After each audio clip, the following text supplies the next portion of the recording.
you. Yeah, my name is Riikka Hiltunen with 2 I's, and I'm from University of Helsinki, and I'm going to talk to you about the prospective attitude in Finnish songwriters' creative work. As you can see, I have changed the last word of the title, since I'm not sure whether to use the concept of creative agency after all in my work. Agency will be there, but in a bit different sense. This presentation is related to my PhD thesis in progress, in which I'm researching future consciousness or future awareness, future orientation of Finnish pop songwriters.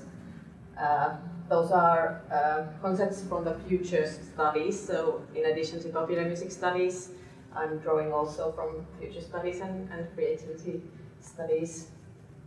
And future consciousness can be divided to smaller components, and attitudes towards the future are one of them. So this presentation will concentrate on that part of my doctoral thesis and some of my findings so far.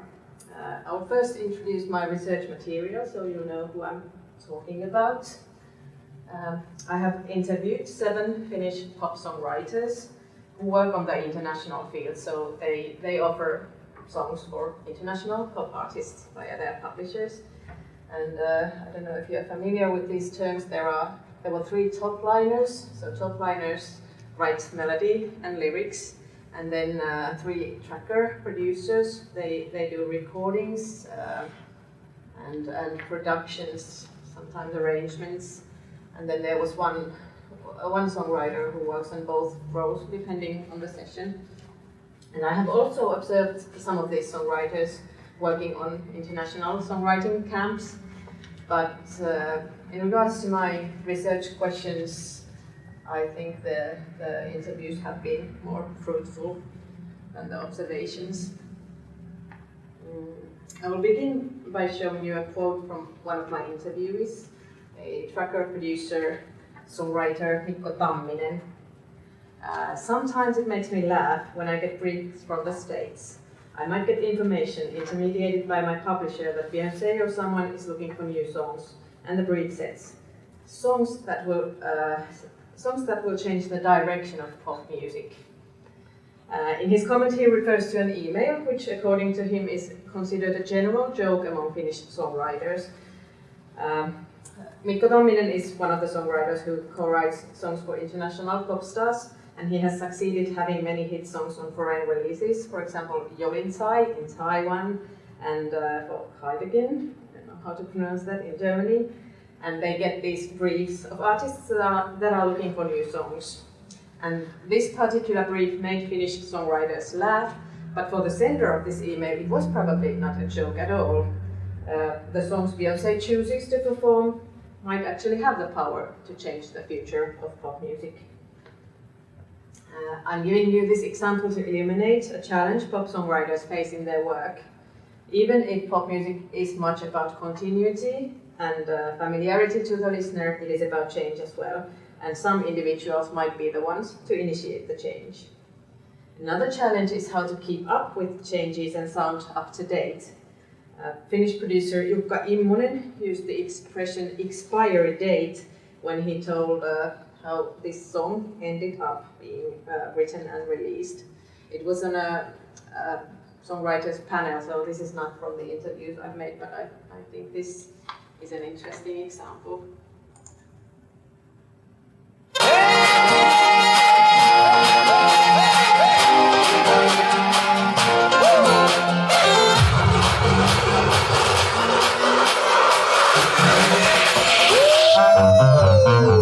Ville on liiman nuljaska, herää himan nurkasta. Vanha pizza haisee nenään, naapurit alkaa taas riitelemään. Sukset välin lipsuu, mut ladut me ei poistuta. Junnut napaa nipsuu, eikä skuppaa enää röskuta. So this song was released in 2015, and maybe you can hear what Immonen meant with the expiry date. A few years ago, this kind of saxophone riff was a bit trendy, but in 2018, it maybe would not be so fresh to publish this song. This track had been on hold for an American artist for a long time, but things wouldn't progress. And then this Finnish band, JVG, or JVG, heard this track and they liked it a lot. And then the tracker and the band had to act really fast to get someone to write a top line to it and get it recorded. And then Teemu Brunila, who is one of the internationally most successful Finnish songwriters, wrote a top line to it on one day. JVG recorded it, it was released, and the day it was released, it made a record on Finland's Spotify. It was listened to more than 100,000 times in 24 hours. So what I'm actually talking about is change in pop music and how to take a stand to it as a songwriter.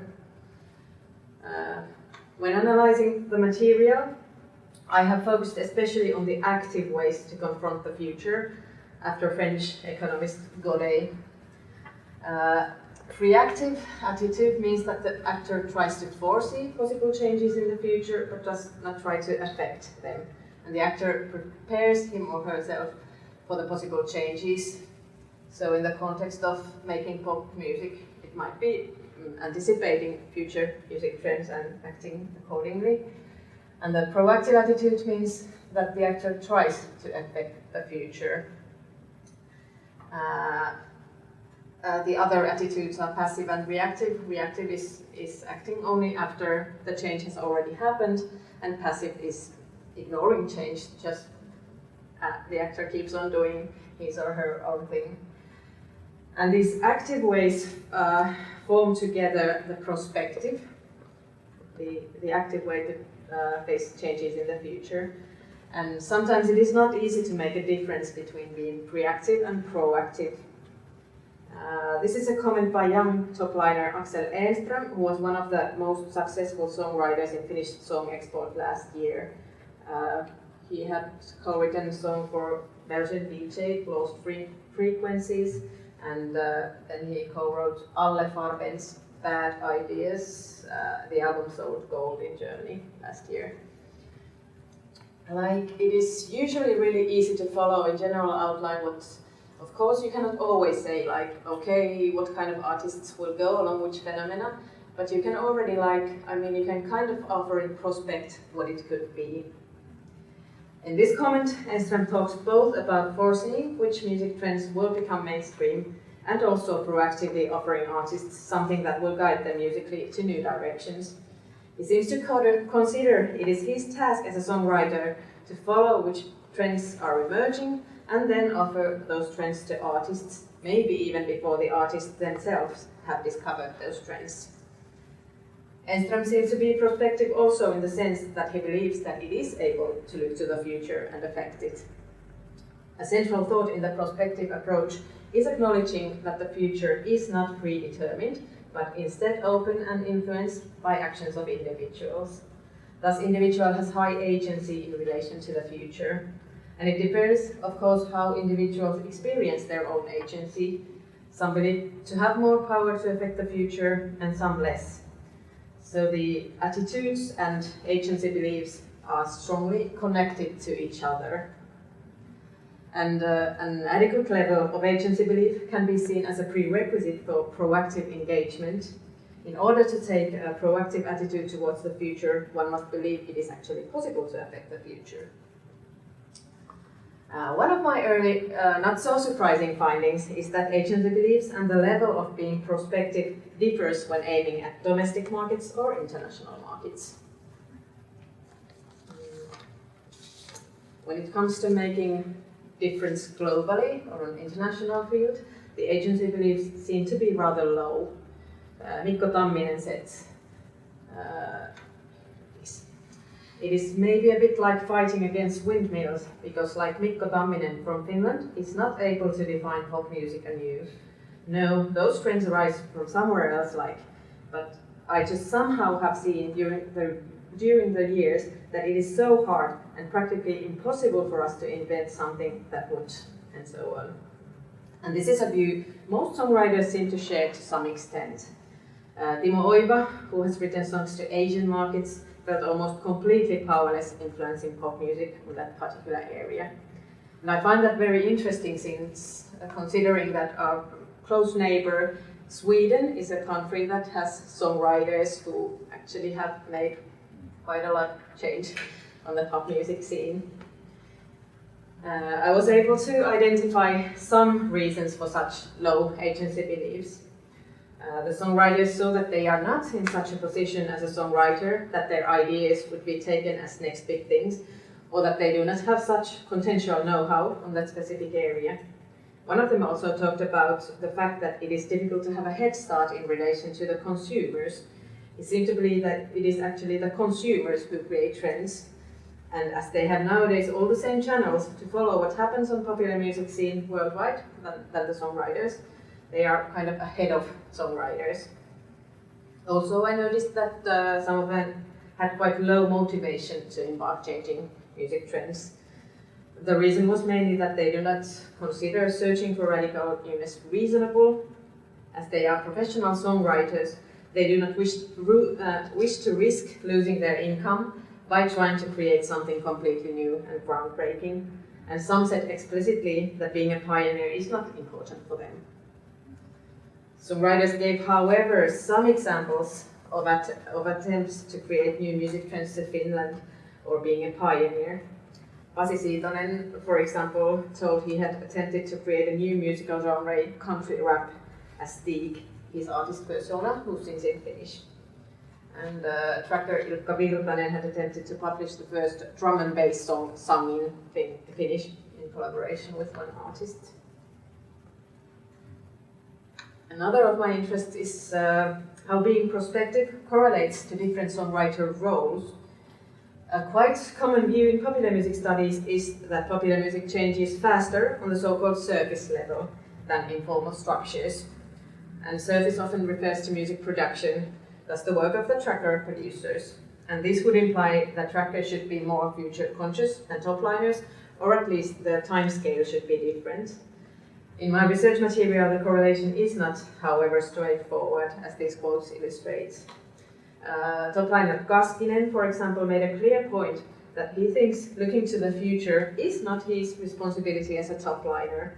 I asked him whether he tries to smell what is about to emerge, and this is what he answered. Well, you know, the thing is that I am not a producer, and it is not my job to collect a library of 10,000 bass samples or bass drum samples. And I did that choice like a few years ago, but I will not jump on that train. I had posed the question without referring to any specific musical component or trend, and yet this topliner began first talking about producing sounds. While he was talking, he probably realized that such smelling might involve lyrics and melodies as well, and then he began pondering what kind of role following and anticipating lyrical trends has in his work.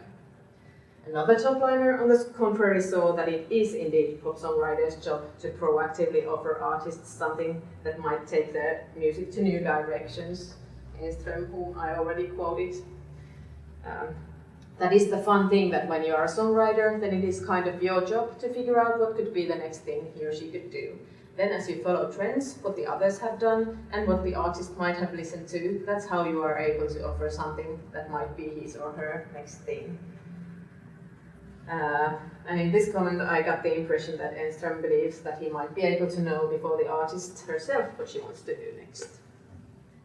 Also, tracker producer Virtanen saw it being a crucial part of his work as a producer, trying to think what would be popular next year, the next big thing. Yeah, as a producer, I'm always trying to think what would be hot next year and like next big thing. Later during the interview, he listed what he considers his areas of responsibility as a producer or tracker in writing pop songs and in thinking about the future: arrangements, productions, and sounds. He continued, he finds that texts and melodies in pop music have not changed that much.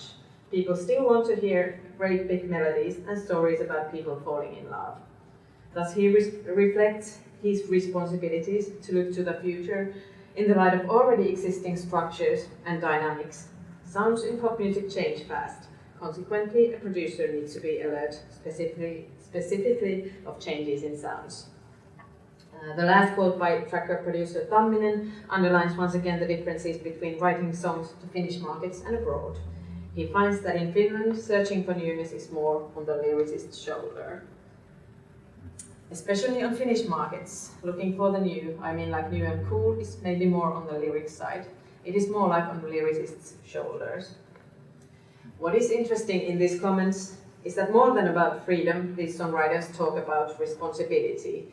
They either see prospective outlook as their own responsibility or remove it to other agents. And this brings us to the last focus of this presentation. Agency beliefs in relation to other agents. As we saw earlier, the Finnish songwriters do not believe strongly to have the power to affect the future of pop music globally. I find it interesting also whom, if not themselves, songwriters believe to have the power to affect the future of pop music. Some of these agents have already emerged in the quotes I have shown, such as the songwriter, other songwriter roles, artists, and the audience. There were many contradictions in these findings. On the other hand, some songwriters thought young and underground songwriters are the ones who make changes happen on pop music scene. On the other hand, one of the younger songwriters said he is not established enough or in a position where his ideas would be taken seriously. One of the songwriters stated explicitly that the ones who create phenomena in pop music are record companies and A&Rs, not songwriters. Interestingly, as I interviewed also the head of A&R of Sony Music Finland, he had quite a contrary view, and he said the ideas come first from the creative workers. So here I've shown you what I've found so far, and the list of preliminary conclusions is still shorter than my to-do list. So next I aim to investigate the connections between agency beliefs, attitudes, and actions in the research material, and I will also look for actual anticipation and foresight processes. Already in the examples I have shown you, songwriters have described some foresight processes. Some of them are quite implicit, and it gets really interesting when they say they do not believe in possibilities of foresight, but they seem to do it nevertheless. There are also other components of future consciousness that I will look into, such as understanding trends and general awareness of time. That's it. Thank you. Thank you.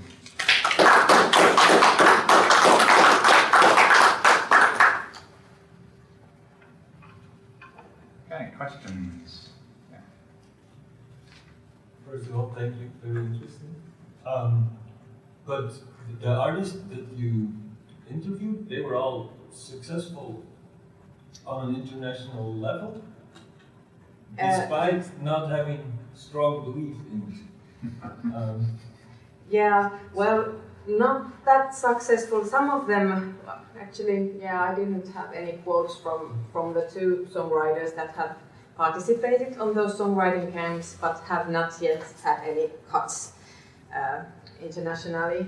But yeah, I have chosen the ones that I will interview and have interviewed based on the fact that they have all participated on these songwriting camps organized by Music Finland, and they have quite strict criteria who can get in on those camps. So they are professional songwriters, but not all of them have made it yet. And you make a distinction between them in your analysis, because that can probably make a lot of difference in what they say or in the belief they have in themselves. That's right. I'm not sure yet. It's a bit tricky because I don't kind of want to categorize the songwriters anyhow, so I just want to look for examples of insights and attitudes and actions that are connected to future consciousness. But yeah, of course, in the analysis I must take that into account as well.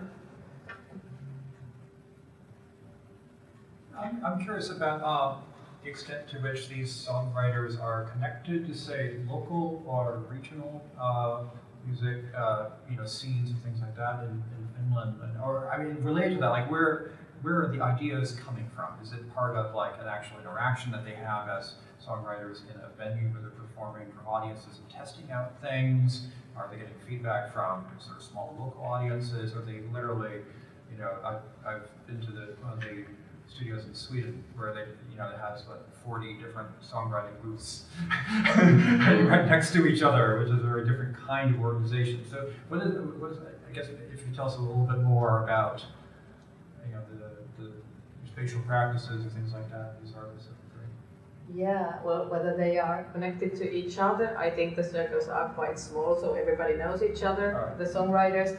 And I think the most important feedback comes from the publishers. So they almost all, well, some present themselves, but almost all have publishers. So also they give ideas on, you should listen to this and this track, and it has something that might be big. And that was something that I was considering also taking to my research, interviewing publishers as well. But then I decided to concentrate on these creative workers. And yeah, some of these songwriters, they have also, well, Hiltunen, who was on one of the slides, also has artist career in addition to writing songs for others. But I think they work quite differently when they write songs for themselves. So you referred to the kind of massive differences really between the situations of Sweden and Finland. And that's kind of come up a little bit in your question as well. And obviously, you haven't kind of formally studied. You're studying Finnish case, not the Swedish one. Mm-hmm. But do you have any kind of hypotheses about what else might kind of underlie the kind of seemingly kind of major differences between the Finnish and Swedish cases? Yeah, I don't know if I really, in the scope of this study, have the possibility to delve into that. But yeah, well, Sweden is a model, has been a model for Finland, and also the music organization Music Finland organizing these camps, and so of course I think we look much what they have done right there. And yeah, you asked about the influences. Well, Sweden is influential, but then the songwriters have also talked about like looking overseas to American popular music, and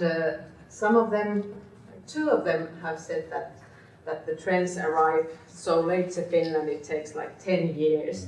So if you want to write something that's kind of ahead in Finland, you just need to look to the USA and then apply it to Finland. I don't know if that's true, and I think that was quite surprising comment considering the recent changes in music industry, how all music is available so fast. So something that I found, it seemed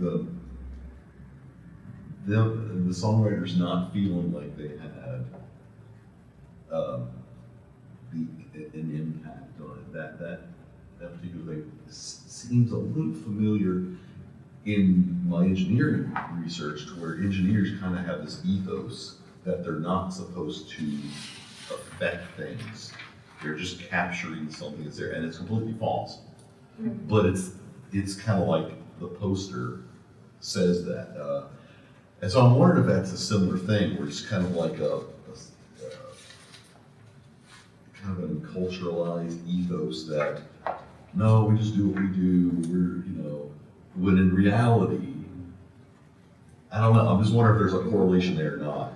Yeah, I think it might have something to do also with the fact that at least some of them think they are in a service industry, so they have clients who offer certain kind of things, so they just do what they are asked to do. Yeah, I have a colleague who's a fantastic engineer, and he swears, he's like, no, I'm just an expensive record button. That's all I push that's all I do. It's like, that's not all you do. So yeah, it's interesting that exists elsewhere. I guess that also raises the question of a kind of methodological question about how can you get access to, so you said one of the things you want to go on to do is to look more at the kind of practices in relation to foresight.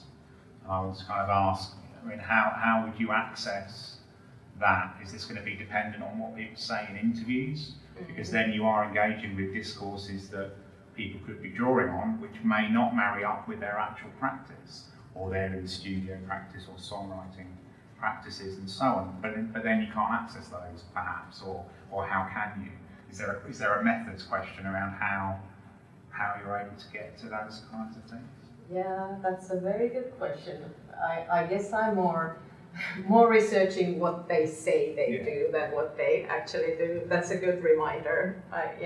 I thought that observing the songwriting sessions at the songwriting camps would be a good methodology, but they don't talk that much there about why they do certain things, and even if I've also tried to ask afterwards, it's really difficult to find the questions how to get into those processes, and I think there's so much communication that is not verbal that I cannot, even if I'm sitting in the same room, I don't have access to that kind of communication. The University of Huddersfield, inspiring tomorrow's professionals.